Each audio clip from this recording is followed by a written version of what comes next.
U uchun oxirgi marta qachon shunday pechenye pishirib berdingiz? Ha, deb siz undan romantikani kutavermasdan, shu bugun o'zidayoq mana shu pechenyeni pishirib bering. Muhabbat yanada sizga ortib, qanday qilib chiroyli gullar va romantikalar qilib berganini o'zi ham bilmay qoladi. Xullas, ishni bundoq qilamiz. Idishga tuxum, shakar, o'simlik yog'i, razrxlitel va unni oz-ozdan solib, qo'lga yopishmaydigan yumshoq xamir bo'lgungacha yaxshilab mushlab ishlov beramiz va 20 daqiqaga xolodilnikka yuboramiz. Endi esa pishirish jarayonida oqib ketmaydigan nachinkasini tayyorlab olamiz.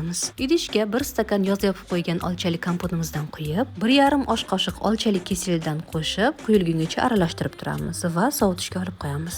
Bu orada dam olishga ulgurgan xamirlarimizdan yong'oq tekzuvalachalar qilib pestga terib olamiz. Ustini stakanda bosib, xuddi videoda ko'rsatilgandek barmoqlarimiz yordamida yurakcha shaklini chiqarib olamiz.